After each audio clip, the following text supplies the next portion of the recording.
नेताजी को भी लेकर, तो इस पर क्या कहेंगे? कौन जो लात खाए हैं? मिश्रा वही जो लात खाए हैं। जी।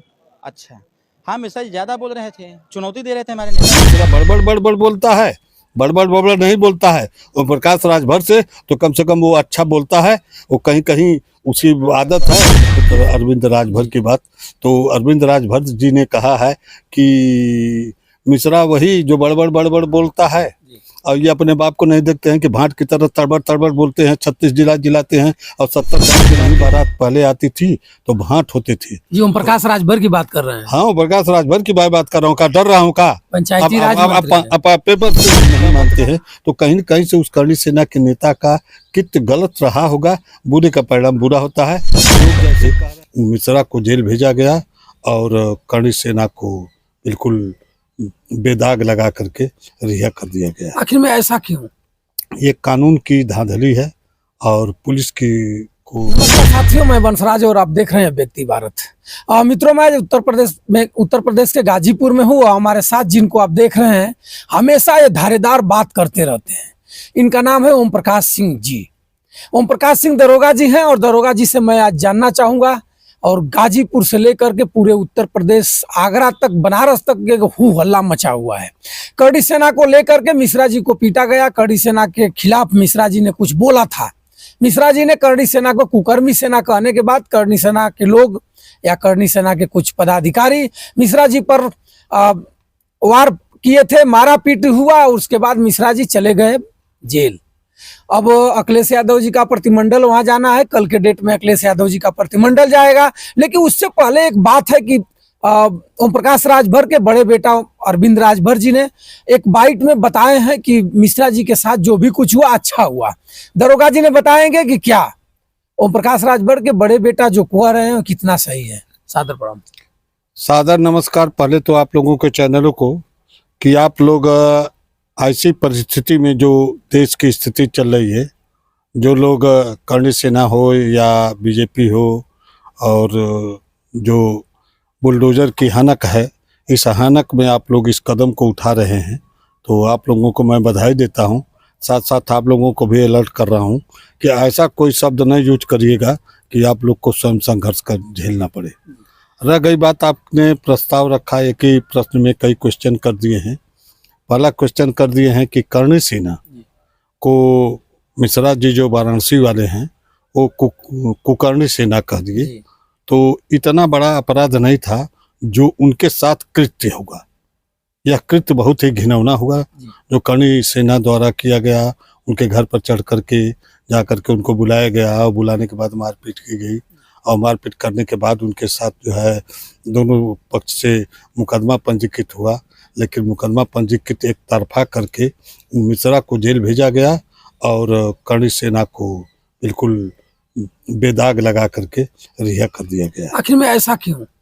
ये कानून की धांधली है और पुलिस की को कहीं न कहीं से मैं यही मानूंगा कि मैं पुलिस की नौकरी करके पुलिस की तौहीनी तो मैं नहीं पसंद करता हूं कि कोई तौहीनी करे और मैं स्वयं करूं, लेकिन कहीं न कहीं से ये राजनीतिक प्रेशर में ऐसा इन लोगों ने किया है। तो ये राजनीतिक प्रेशर में पुलिस अपना कार्य जब करेगी तो निश्चित रूप से जो गुलामी का सामना है, यही कहा जाएगा कि पुलिस गुलाम है।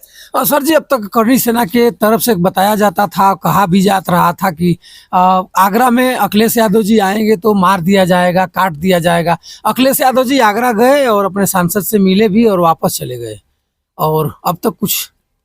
देखिए, माननीय अखिलेश जी पूर्व मुख्यमंत्री हैं और हमारे आदरणीय नेताजी मुलायम जी के पुत्र हैं। माननीय आदरणीय नेताजी एक अच्छे खासे उनकी पहचान थी, उनको पहचान के लिए तरसना नहीं था नेताजी को। और अखिलेश यादव जी को लोग जो जाने वो माननीय नेताजी के पुत्र के नाते जाने, लेकिन कुछ जिद्दी हैं। अखिलेश यादव बहुत जिद्दी किस्म के हैं, जहाँ तक हम लोगों ने सुना है। हालांकि अखिलेश यादव जी से मेरी मुलाकात एक बार उनके सभा कक्ष में हुई है, चुनाव 2022 के पहले मुलाकात हुई थी, मैं मिलने भी गया था। चुनाव के दौरान कुछ बातें भी मैं प्रस्ताव रखा, उसको उन्होंने एक्सेप्ट भी किया था। तो माननीय अखिलेश जी जिद्दी किस्म के व्यक्ति हैं। अपने परिवार में ही जिद में आकर के अपने परिवार को ही उन्होंने तिरस्कृत कर दिया था। अब उन लोगों का धीरे धीरे लगाव परिवार है तो बढ़ता जा रहा है, लेकिन उन्होंने अपने परिवार को ही जब कर दिए तो करणी सेना से कितना भयभीत खाएंगे जब वो किसी से नहीं भयभीत हुए। जी। सारे जो दिग्गज नेता थे वो धाराशाही कर दिए थे। एक बार मैंने देखा अच्छे खासा जो पूर्वांचल के जो मसीहा कहे जाते हैं, जैसे माननीय अम्बिका चौधरी है, माननीय नारद राय हैं और तमाम लोग हैं जो ऐसे कितनों से उनको कहीं न कहीं से माननीय शिवपाल जी भी को भी ले लीजिए, तो जो जितने लोग उनसे उनके कार्य शैली में निश्चित रूप से कहीं न कहीं से विघ्न पैदा कर रहे थे या उनको कहीं न कहीं से उनको हतोत्साहित कर देते थे, तो इन लोगों को उन्होंने स्वयं जब अपने परिवार को अपने दिग्गजों को अलग कर सकते हैं तो ये मान के चलिए कि अखिलेश यादव को निश्चित कहीं न कहीं से करणी सेना से भय तो नहीं है। इस बात को आप कहेंगे तो मैं नहीं मान सकता हूँ, इसलिए कि अखिलेश यादव के कल्चर को, उनके नेचर और नेचुरलिटी का न परिवर्तन कोई कर सकता न परिवर्तन हुआ है। तो हमारे माननीय अखिलेश जी अगर वहां गए तो उनको जाना अनिवार्य था, अगर नहीं जाते तो निश्चित होता यही सारे लोग दाग लगाते कि हिम्मत थी अखिलेश यादव क्यों नहीं आए, जबकि लोगों ने आपने कहा था कि मार दिया जाएगा, पीट जाएंगे। करणी सेना सीधे कहा था कि आएंगे तो गोली मार दिया जाएगा। यह शब्द यूज हुआ था जो चैनलों में आया है, चैनलों में हमने सुना है। अब हकीकत अगर कहीं कैसे आया है तभी चैनलों में आया है इस बात का बयान इन लोगों का, करणी सेना का।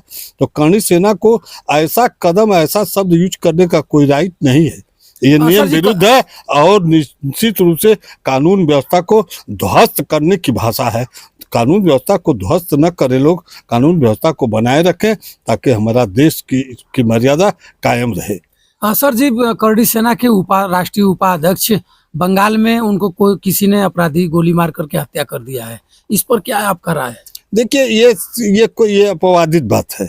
ये करणी सेना में जैसे उनका कहीं न कहीं से कित गंदा रहा होगा तभी वो गोली मारे गए होंगे।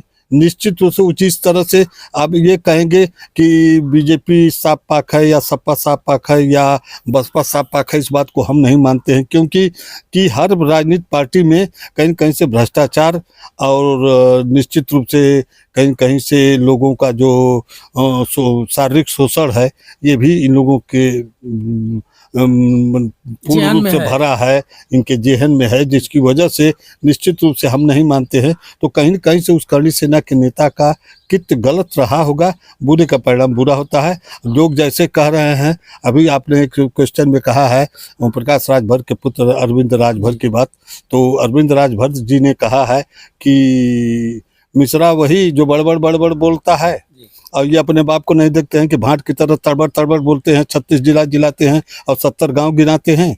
जैसे भाट नहीं बारात पहले आती थी तो भाट होते थे। जी, ओम प्रकाश राजभर की बात कर रहे हैं? हाँ, ओम प्रकाश राजभर की बात कर रहा हूँ। का डर रहा हूँ का? पंचायती राज आप पेपर पत्रकार होके आए हैं तो क्या आप आए हैं हमारा बयान लेने, तो मैं उनसे डर के बोल रहा हूँ क्या? सत्ता सुख में क्या करे, पंचायती राज मंत्री हो चाहे वो प्रधानमंत्री की कुर्सी पर चली जाए, उनसे भयभीत हो रहा हूँ क्या? किसी के रहमो करम हमारे और ओम प्रकाश राजभर नेता होंगे, उनके रहमो करम पे हम नहीं होंगे, उनका कोई अनुदान हमको मत मिले, हमको नहीं अनुदान चाहिए, मैं उनके अनुदान का लालायित नहीं हूँ। लेकिन जो उनका कृत्य है, ओम प्रकाश राजभर जिस दिन यही वाराणसी में चुनाव के दौरान पर्चा दाखिला में पीटे गए, जा करके IGDG के यहाँ बैठ गए, जा करके दिड़ियाते थे, यही राजबहू आई, उनका पुत्र जो चुनाव जो हार गया, उनके पुत्र का पर्चा दाखिला हो रहा था और पर्चा दाखिला कराने जा रहे थे वहीं सीट से, वाराणसी के किसी सीट से चुनाव में पर्चा दाखिला कराने, और वहीं जाकर के अन्य पार्टियों ने उनको मारे पीटे और जाकर के ADG IGDG से गुहार लगाने लगे कि मैं मारा गया, मैं पीटा गया। उस दिन अरविंद राजभर कहाँ चले गए थे? क्यों नहीं? उनकी ताकत थी तो देख लिए, जिसका बाप मारा गया वो सांस नहीं लिया। बेटा, अरे बेटा हो अरविंद राजभर तो जरूरत है तो बाप का बदला लेने चले जाते, तो मैं समझता कि इस दिन ये पोंछ दबाए कहीं छिपे हुए थे। और आज कह रहे हैं जो करणी सेना को कह रहे हैं कि जो है मिश्रा बड़बड़ बोलता है, बड़बड़ नहीं बोलता है। ओम प्रकाश राजभर से तो कम से कम वो अच्छा बोलता है, वो कहीं उसकी आदत है तो कुछ शब्द में बह जाता है, कुछ शब्द एक तो निकल जाता होगा, तो उस शब्द निकल गया, उसने कह दिया, और ऐसी कोई बात नहीं है। वो आदमी बोलने में वो बह गया तो